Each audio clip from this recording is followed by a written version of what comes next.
You're muted. No, I can. You can hear me? Yeah, I can hear you. Good, yeah, it's your turn. So that it was Maria. I think it's a very interesting question, and I think this is the clue. And this is connected with which is the model of society when we had to build in Europe. I think in our research we have discovered that this is a question connected to the policies, to the public policies. And also we have detected a discrimination for the different approach and the different treatment that migrants and refugees have in our country. Spain, unlike other countries, there is a national language program for migrants or for those who are denied asylum. Therefore, to take Spanish courses, they must go to different center. If your application of asylum is denied, you are in a different places. You have to go to entities, private, to adult education center, to municipal center. If you have high literacy, you can go to the university. But in short, it says for refugees in Spain, they have we don't have language services for migrants, and it's a question connected with the framework of our policies. Okay, obviously this is a thing that is not in our hands, but teachers, people, researchers, we can influence, we can participate in the debate, in the national debate. I think only in Spain we have to put on this table that only Spanish language course is provided by the official language school is officially recognized. The rest of kind of support for language services for adult refugee migrants is non-official learning. And okay, we don't have any support about that. We don't have a curriculum of reference, and we don't have any another kind of support. Only teaching and volunteering, as Dulcinea asked for us, and okay, the effort of a lot of people that we are working at that point in Spain. I think this is the point. No, we are fighting in order to achieve a social justice.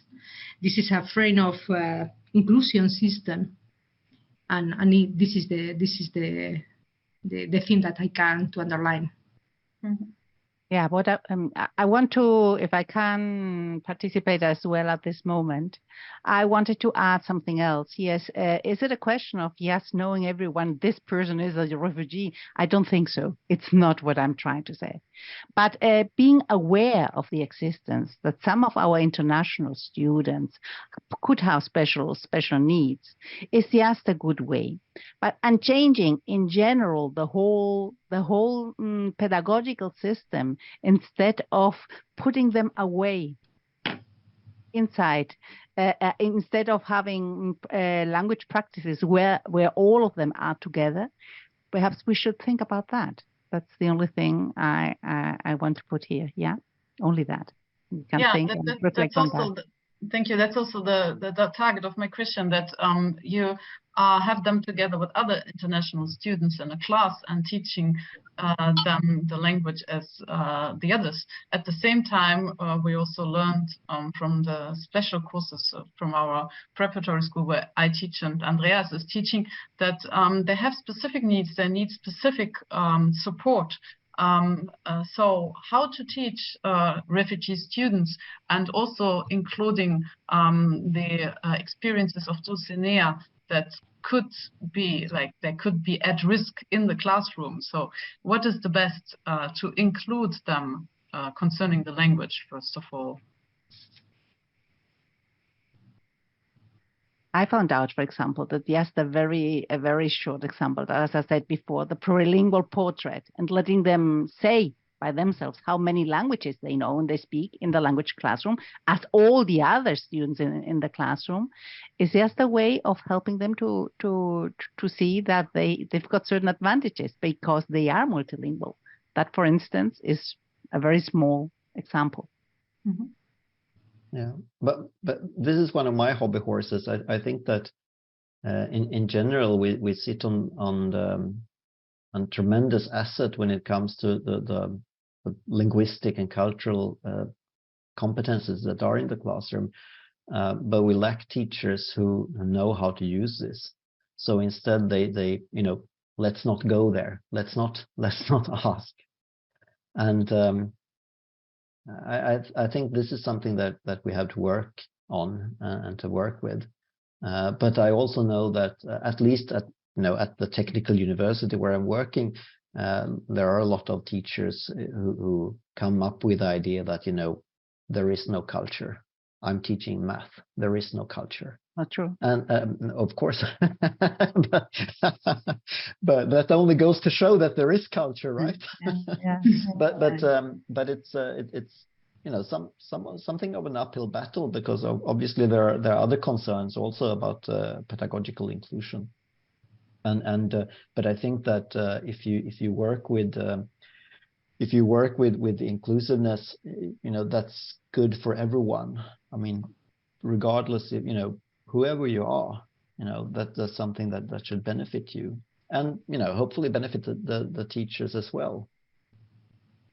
So you would not say that there are differences actually between the migrants having a background, like concerning the cultural background in the acquisition, concerning the acquisition of terminology. For example, you said math.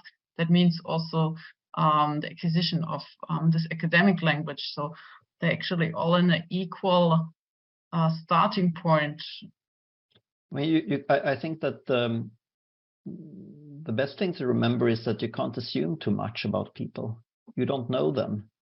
You can't label a person as refugee or non-refugee and think that you know a lot about that person. And of course, I'm not saying that people are assuming that much about persons. I think that they ignore their ignorance in a way. Well, I don't know anything about these people, and I'm not that interested. I just want to know how much physics they know before they come to my course. Okay, but they are students already, so that's perhaps interesting, because we were talking about different groups also, those who were entering the university, or those who were preparing for university, and then those who were not having finished the exam, and some have already an exam, and some have a PhD even. So we have a different target groups here now mixed in one group. So what do you think about these differences? Do we have to make a difference between like cultural backgrounds, or is it more about being already introduced into the studies, having finished the studies? So what again about this question of inclusion? How to best? Well, if I can just very briefly respond to that, then I will mute myself. Yeah. I think that we've been very good for teachers to know more about where the students are, and this goes for all kinds of students, because usually you come to a classroom and there might be a theater full with students and you have no ideas, but there are easy tools to find out stuff about them in a very, I mean that every question might provoke an emotional reaction. We don't know that, but I think there are many non-intrusive ways of finding out where people see their challenges, or where they are by means of self-assessment, and this is something that probably teachers should do for themselves as well. So I don't think that there is a challenge for sure, but I think that you have that anyway, and it might be, you will have more of a challenge with some people than others. But I think that as a teacher, I think that you have to start with working with yourself. On the other hand, or yes, going a bit further on what we are saying, Björn, there is also a benefit of having any type of different cultures inside the classroom. It's not about perhaps knowing how much physics they know. Just to take your example, it's about knowing how they can solve a problem that has to do with physics, and perhaps allowing them to solving the problem from different perspectives, from their just natural context. Perhaps it could be a more enriching, I don't know, perhaps it would be, or perhaps yes, the discussion of seeing the different viewpoints on how to solve that problem could be a different pedagogical system of doing things that imply inclusion, no? Mm. For sure. And I think that and I'm thinking about myself, I don't have to criticize other people. I can criticize myself quite freely. I think that we often, at least in Sweden, we say that cultural diversity is such a great thing, and you leads to creative new solutions and new perspective on things. But then we design assignments that actually are hindered by cultural diversity. So you have to, if you want to make sure that people can contribute, well, then you have to have assignments where they can make a contribution with different perspective. Otherwise, people will just feel it, it's frustrating that, you have to tell these people all the basics about, whatever subject they are teaching. So again, I think that teachers are key here. Yeah. But then I think that we can in whatever normal classroom as well, there is a tremendous width of experience and backgrounds. People come from different situations. They may look similar, but for sure, if you scrap on them, they aren't. So this is also some sort of diversity that we need to deal with, and this might be easier, and then that's good. Then we can learn there. We don't need to go to the most explosive situations to start practicing and learning in those situations. I think that that's probably the hard way to do it. Yeah, that brings us to the conclusion of this question: which other competences do students need? Shifts to the question: which competences do teachers need, that you mentioned. So what do teachers have to learn, and also to acknowledge to be successful in their teaching and in their way of including students, international students, whether they are refugees or not. But I want to come back to one question about, because we were talking the last two workshops within this webinar about the question of terminology. What all of you mentioned this in a way, like the academic language, which they need, international students need to be successful later in their studies concerning writing, presenting, and so on. But also terminology in the sense of operators, to understand what are the tasks or genres we mentioned. Is there a common, let's say, European language or European study system which is difficult for non-European students, means here in this sense also refugee students? What would you say about that? Yes, there is. I totally believe it is.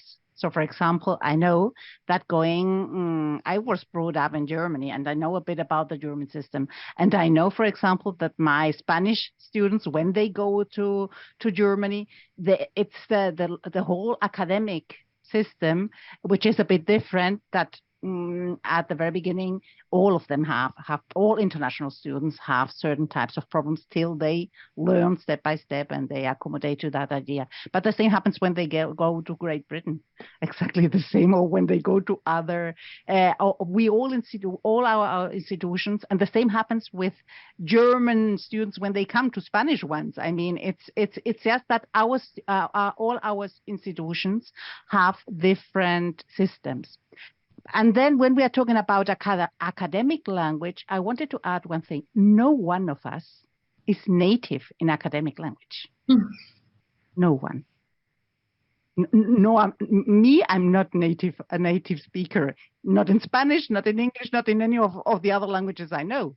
So everyone has to learn the academic language. So again, I'm coming to the idea of, can we do it in another way? Is it possible to do it another way? Or is it fine enough? Are we having the results we want to have with what we're doing till right now?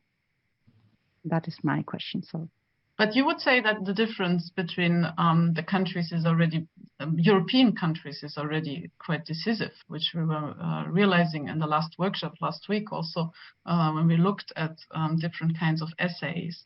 But how difficult must it be for people coming from non-European countries? Or is this the same?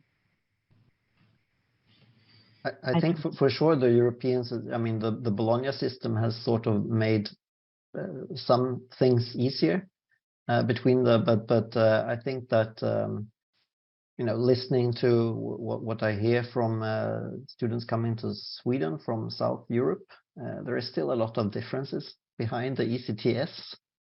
So once again, I think that you can't assume that, it's usually not a good thing to think too much in terms of nations, even though it's hard to avoid when we talk about internationalization, because people might come from, wherever, but that doesn't necessarily say too much about it. Of course, I mean, I'm not saying that, we shouldn't try to figure out or learn about, what is the educational system like in India or whatever. But I think that it's very easy to set up, there are these online guides, think about this when you go to Spain, or, don't do this in Portugal and stuff like that. And I think that, there is some validity to all of this, but then you meet one individual person who might have a very, special upbringing or different route through it. Yeah, but I would like to hear Andreas Wiebel to this question. What do you think about? Is there a difference between European international students and non-European?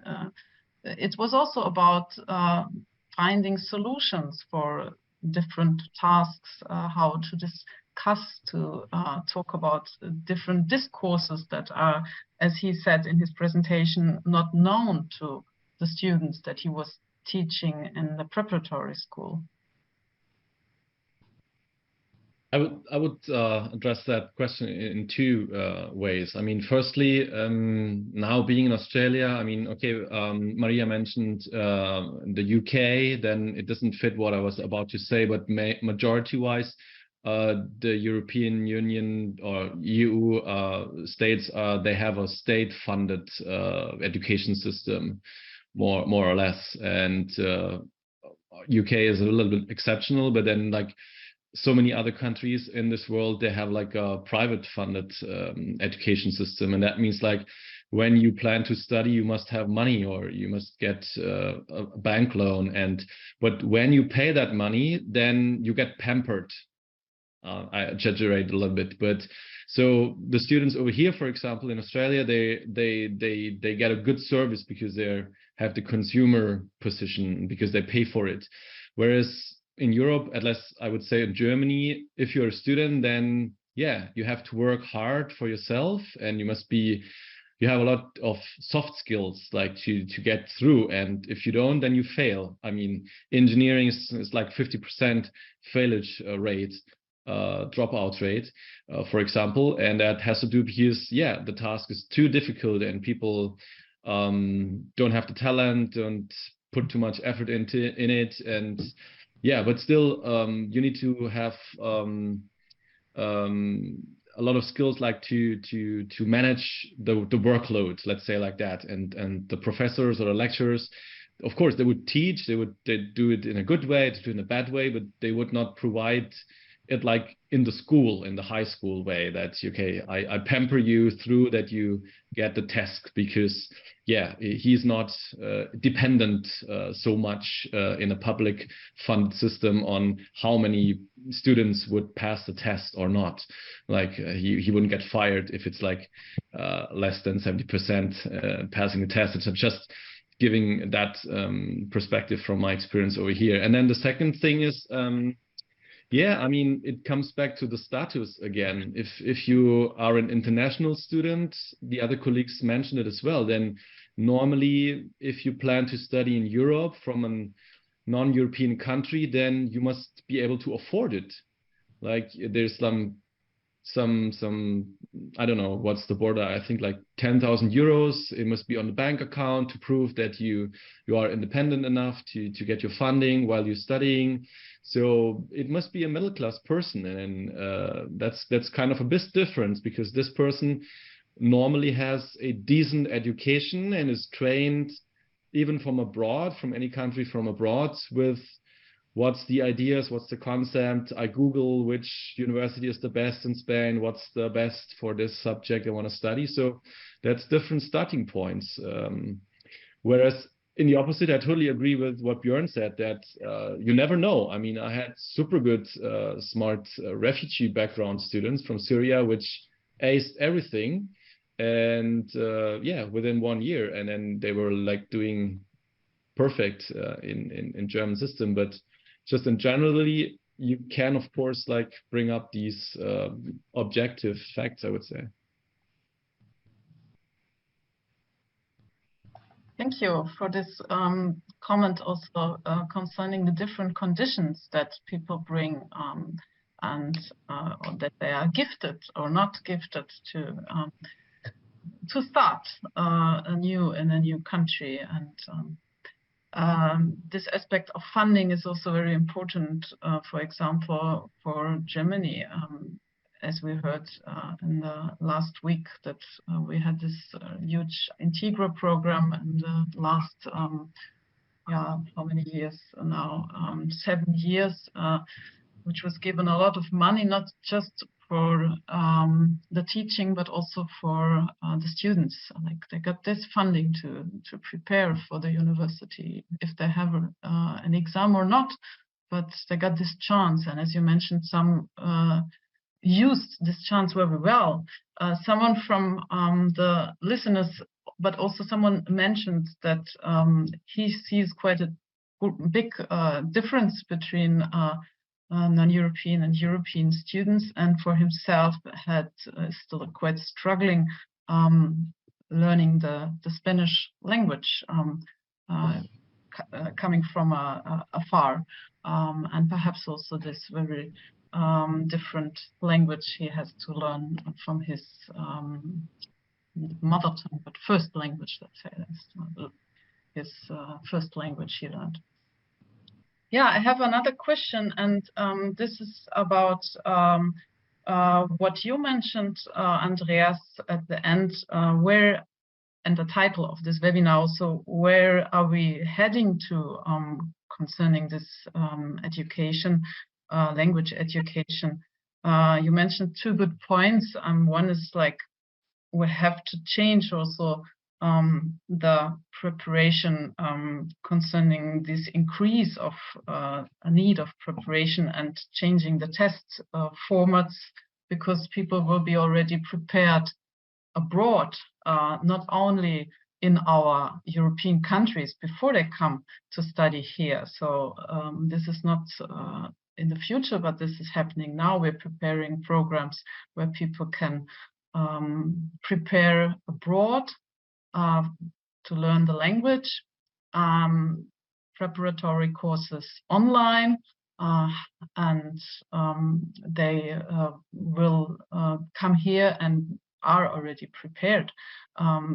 Others come here and don't have this starting point, So this is again a difference between these international students who can prepare well and those who come here and have to start from scratch because they perhaps were not planning to come here because they didn't, here I say like to the country they flee to, because they didn't want it actually to go there. So again, also this question of motivation to do that.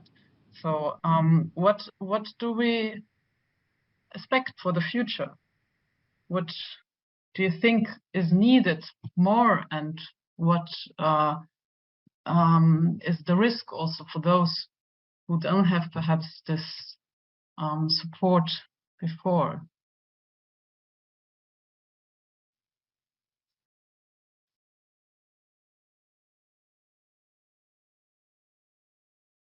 So the INGENIERIA already mentioned the professionalization of the teachers concerning Spain.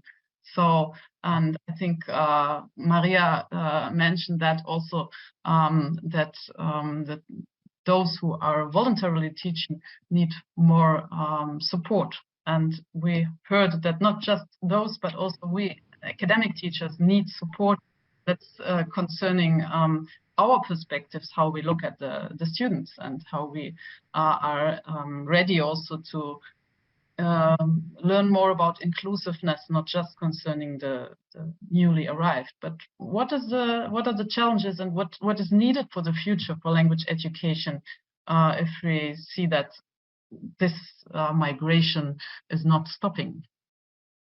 No, it won't be stopping. I think yes, just one thing, because I have class in 10 minutes, but I just wanted to just say that we need teacher training, of course, but there's also the understanding that we need a critical understanding of culture in our teachers and stop equating cultures to nations and know concepts like the fourth world and the social economic class, how it plays out at university, similarities across cultures when they share the same similar status. So when we talk about inclusiveness and teacher training and intercultural competence, we need to bring to the table like a deeper, more expansive understanding of critical concepts of culture, which I think it's being touched on a very superficial level, at least in language training for teachers. So not because we're language teachers, we need to have this very like folk, festivity-oriented, food-oriented concept of culture in the classroom, because the situations are very complex.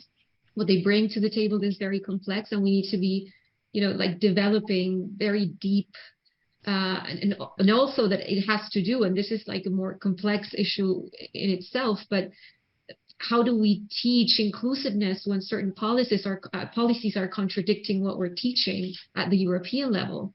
We can foster inclusiveness, but this like falls into certain contradictions with many public policies. So it's very difficult, and I think that we need to really dive deep into very conflicting and problematic issues that have to do with culture.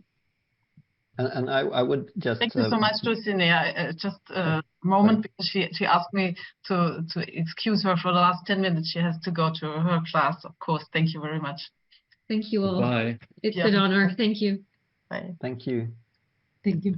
Well, I would like to hang on to that and say that it's also it is a crucial question on how we understand that, and I think that also we are sort of stuck in the system, and it's not only language teaching. For example, the traditional language teachers, well, you know, now we're teaching German, no German, only German in this classroom, and then they go out and they speak, you know, half Arabic, half German, half French, or whatever. So we need to let reality come into the language classrooms in a way that we haven't really been able to in a good way. I mean, some presumably have, but speaking from my limited experience, we have a long way to go. And also there is a bigger challenge. We're talking about individualized learning, and of course this goes with language learning and any other forms of learning, which then goes against the economical demands that we teach, you know, more students with fewer hours and so on. So that's a huge challenge. Where I think there are lots of things that we can do. I think, for example, artificial intelligence can probably help us out somewhere. Maybe not today, but maybe tomorrow, if they haven't taken our jobs by then. Yeah, so that's something that we need to address, I think, on a more systemic level. Yeah, thank you. Andreas. I just want to add one more time what I started to say, that I'm assuming that it goes the same way like with the English language. Like for this particular group, not speaking about refugees anymore but general international students, then when it comes to testing, they will just choose any test center which is nearby and easy to access, right? I mean, if you want to do a TOEFL test or IELTS, you would not fly to Cambridge, but you would do it in your own hometown or in your own capital. And so if it gets to that certification, that's already happened also with German. I don't know about Spanish and Swedish so much, but with German, definitely it's going to be a business. Yeah, there's certain companies opening up. You can buy this course online, and it helps you to get through the test. But still, there will be still enough students, I guess, which will later on have the necessity, or which want to continue learn when they are, for example, in Germany, and they think like, hey, I'm studying literature, it's not enough, the C1 level, or I have to repeat, I have to dig deeper, and I need to get into the technical language, or I want to learn something about history. So then I go to the SEMS, for example, and just do, while I'm studying, still training my language. And so it will diversify, but as also Björn just said, yeah, there will be so many online options and KI-based options and training options that people not necessarily need to fly around the world, which is good, of course, as well, and convenient to just take a test or to get the language training. But does this also change in terms of when they want to study, like they come to a European country and want to study there and prepared completely abroad? Andreas, do you think it makes a difference? Because we were talking about this cultural insights you need, not only like cultural, ethnocentric culture, but I'm talking about learning culture and European system, study system, how to get to know that if you studied completely the language abroad. Sure. I mean, I have very good memories when I had not refugees background, but just other Erasmus students in the course room, and they came from France, from Spain, from Italy, and it was wonderful. Of course, it was a great exchange and super nice and clever students, and that's a very big benefit.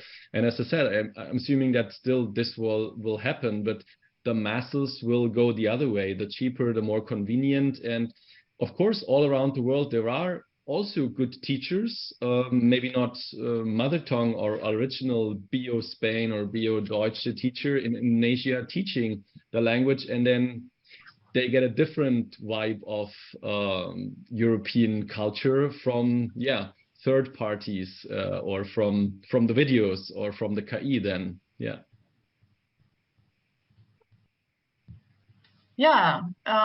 Let's come back to the initial point of what are the big challenges in teaching refugee students or study applicants with refugee background. As I heard from you in the last 2 hours, we have perspectives to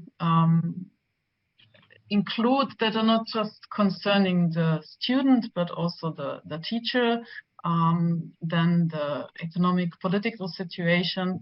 And for the future, we have to think about also the very quick changing of how we actually study, if we go abroad to study abroad, or if we just stay at home and study abroad, which is the new way you mentioned, Andreas. This is for refugees perhaps not the option, because they are fleeing to another country, so they cannot stay in their home country, and actually they didn't want to.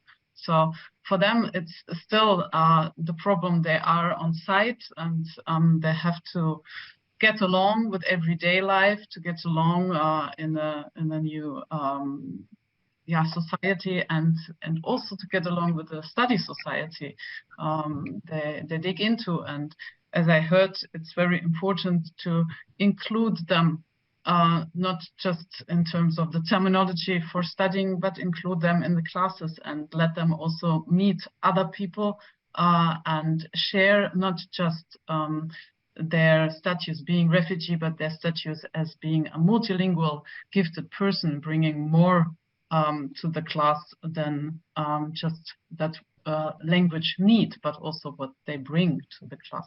So I found that very interesting. Thank you very much for this conversation, and I learned a lot, and I hope you too, the listeners, which today are mute because it's a webinar format for someone new. But thank you very much also for the last 2 weeks, and you will be able to also listen to this webinar again. We recorded this webinar. Thank you very much. Thank you for the speakers coming here. Thank you as well. Thank you. It has been a pleasure. Yes. Thanks also to the chat. Sorry for not being able to read everything and answer everything. Yeah. Thank you. It has been a pleasure. Yeah, thank you so much. And hello to Spain, to Sweden, and hope to see you there again. Exactly. Thank you. Ciao. Bye. Bye. Thank Bye. you. Thank you.